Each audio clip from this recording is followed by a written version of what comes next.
नमस्कार, आपका नए और प्रेस वीडियो में हार्दिक स्वागत है। सभी पेंशनर्स, केंद्रीय कर्मचारियों व राज्य कर्मचारियों के लिए 1.5 साल बाद बड़ी खुशखबरी है। जी हां, डीए में बढ़ोतरी पर ऐलान और तीनों किस्तों के एरियर को लेकर बड़ी खबर आ चुकी है, जिसकी पूरी जानकारी आपको इस वीडियो में मिलेगी। साथ ही कर्मचारी व पेंशनर से जुड़ी अन्य भी 4 महत्वपूर्ण बड़ी खबरें आ चुकी है। बने रहा आप इस वीडियो को लास्ट तक और जानिए इन बड़ी खबरों को सबसे पहले। इससे पहले अगर आपने अभी तक भी इस वीडियो पर एक लाइक नहीं किया तो एक लाइक कर दीजिए, क्योंकि आपका एक लाइक ही हमारी मेहनत का फल होता है। वही चैनल को भी फ्री में सब्सक्राइब नहीं किया हो, सब्सक्राइब कर लीजिए, ताकि आगे भी आपको कर्मचारी व पेंशनर से जुड़ी लेटेस्ट अपडेट सबसे पहले देखने को मिलती रहे। आज की पहली बड़ी खबर आपको बता दें कि केंद्रीय कर्मचारियों के लिए बड़ी खबर, मिलेगा 9,500 रुपये का एडिशनल ट्रांसपोर्ट अलाउंस। जी हाँ, आपको बता दें हाल ही में केंद्रीय कर्मचारी मांग को मानते हुए सरकार ने डीएनएस अलाउंस पर पिछले 1.5 सालों से लगी रोक को हटाते हुए इसमें 11% की बढ़ोतरी का फैसला किया। पहले डीएनएस अलाउंस 13% था, जो अब बढ़कर 28% हो गया।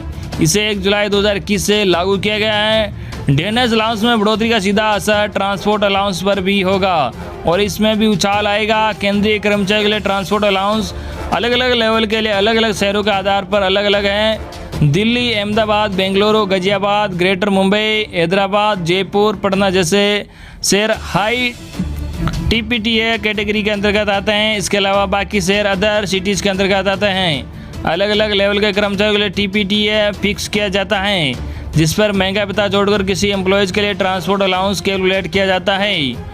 उदाहरण के तौर पर हाई टीपीटीए शहरों में लेवल 1 और 2 के लिए टीपीटीए 1350 रुपये और लेवल 3 से 8 तक के कर्मचारियों के लिए 3600 रुपये और लेवल 9 से ऊपर के लिए 7200 रुपये हैं। वर्तमान में डीएस 13% था, जो लेवल 1 और लेवल 2 के लिए 230 रुपये, लेवल 3 और लेवल 8 के लिए 612 रुपये और लेवल 9 के लिए 1224 रुपये बनता था। इस तरह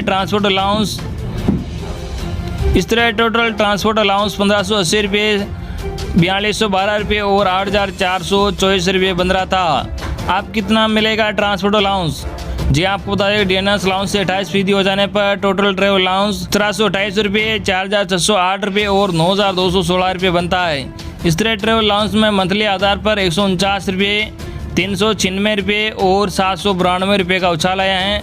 सालाना आधार पर इन कर्मचारियों को 1788 रुपये, 4752 रुपये और 9554 रुपये ज़्यादा मिलेंगे।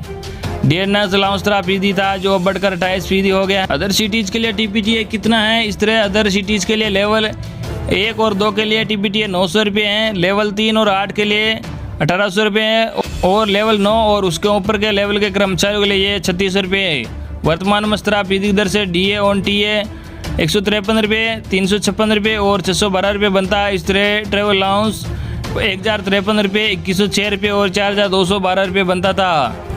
वही अगली बड़ी खबर आपको बता दें, केंद्रीय कर्मचारी के लिए एक और खुशखबरी, महंगाई भत्ते के बाद एक और अलाउंस बढ़ाया, सैलरी में आएगा बम्पर उछाल।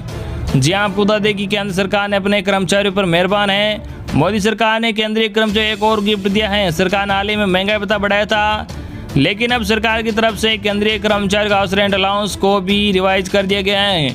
डीओपीटी के नोटिफिकेशन के मुताबिक केंद्रीय कर्मचारी के लिए हाउस रेंट अलाउंस एचआरए में रिवीजन महंगाई भत्ते के आधार पर ही हुआ है। अब केंद्रीय कर्मचारियों के अगस्त में जो सैलरी आएगी वो बढ़कर आएगी। सरकार की तरफ से जारी आदेश के मुताबिक कर्मचारियों का एचआरए इसलिए बढ़ाया गया है क्योंकि महंगाई भत्ता डीए 25% का मार्क पार कर गया है। कितना फीसदी बढ़ा एचआरए? जी आपको बता दें कि फाइनेंस मिनिस्ट्री के आदेश के मुताबिक केंद्रीय कर्मचारी को उनके शहर के आधार पर एचआरए मिलेगा। सरकार की ओर से जारी आदेश के मुताबिक शहरों को 3 कैटेगरी में बांटा गया है, जिसमें एक्स, वाई और जेड नाम दिया गया है। अब एक सिटी में रहने वाले केंद्रीय कर्मचारी ज़्यादा एचआरए मिलेगा और वाई और जेड शहर में रहने वाले कर्मचारियों को कम एचआरए मिलेगा। मंत्रालय ने शहर के हिसाब से 27%, 18% और 9% हाउस रेंट अलाउंस बढ़ा दिया है। 50% डीए पार करने के बाद कितना होगा एचआरए?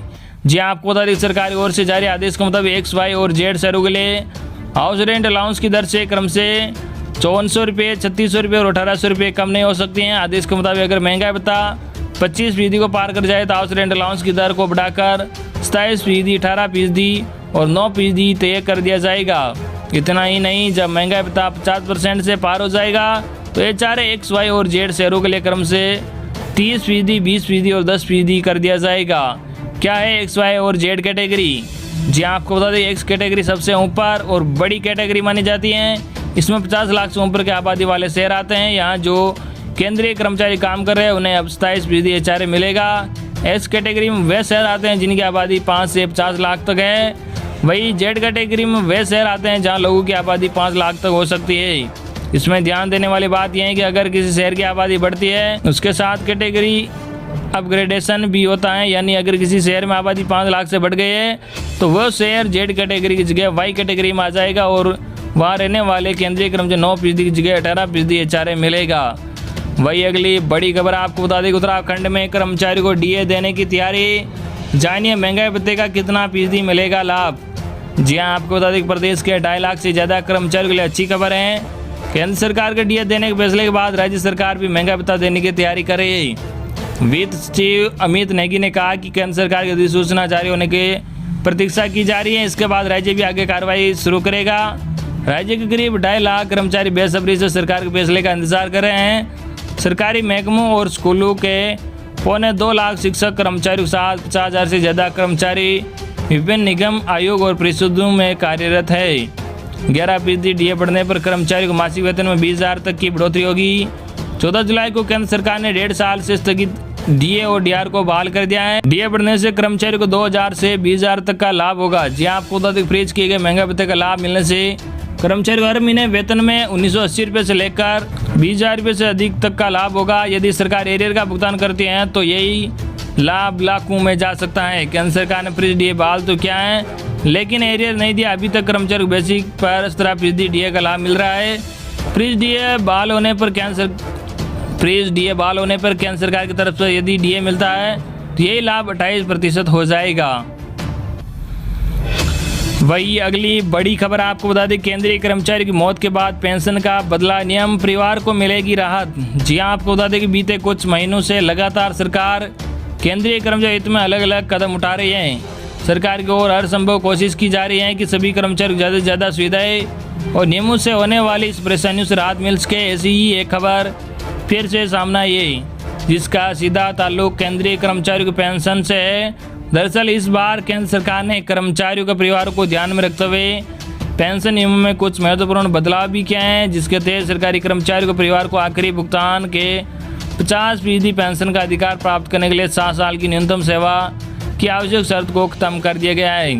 यानी कि अगर किसी सरकारी कर्मचारी 7 साल की सेवा पूरी होने से पहले ही मौत हो जाती है तब भी उस कर्मचारी का परिवार उसके आखिरी भुगतान के 50% राशि पेंशन को लेने का अधिकारी होगा। आसान शब्दों में कहे तो सरकारी कर्मचारी की मौत के बाद मिलने वाली पेंशन को लेकर जो ऑब्लिगेशन था वो हटा दिया गया है। सरकार के ऐसा करने के पीछे ये कारण माना जा रहा है कि इस नियम के चलते ऐसे कई कर्मचारी जिनका परिवार 50% पेंशन की सुविधा का लाभ लेने से रह जाते थे, लेकिन अब इस कदम से कर्मचारी की मृत्यु के बाद उसके परिवार को थोड़ी राहत मिलेगी। वही अगली बड़ी खबर आपको बता दें कि सरकारी कर्मचारियों को मिलेगी 300 अर्नड लीव, अक्टूबर से लागू हो सकते हैं नियम। जी आपको बता दें नए वेज कोड को लेकर चर्चाएं चल रही हैं। इसे 1 अप्रैल से लागू किया जाना था, लेकिन राज्य सरकार को टल्लू के कारण नए नियम लागू नहीं किए गए। मिली जानकारी के अनुसार अक्टूबर में ये लागू किया जा सकता है। तब तक सभी राज्य भी अपने ड्राफ्ट रूल्स तैयार कर लेंगे। इसके तहत कर्मचारियों को सैलरी, छुट्टी आदि में बदलाव होंगे। तो ये थी आज की सबसे लेटेस्ट और बड़ी खबरें जो हमने आप तक पहुँचाई है। आई होप कि आपको आज की कर्मचारियों और पेंशनर से जुड़ी लेटेस्ट बड़ी खबरें पसंद आएगी।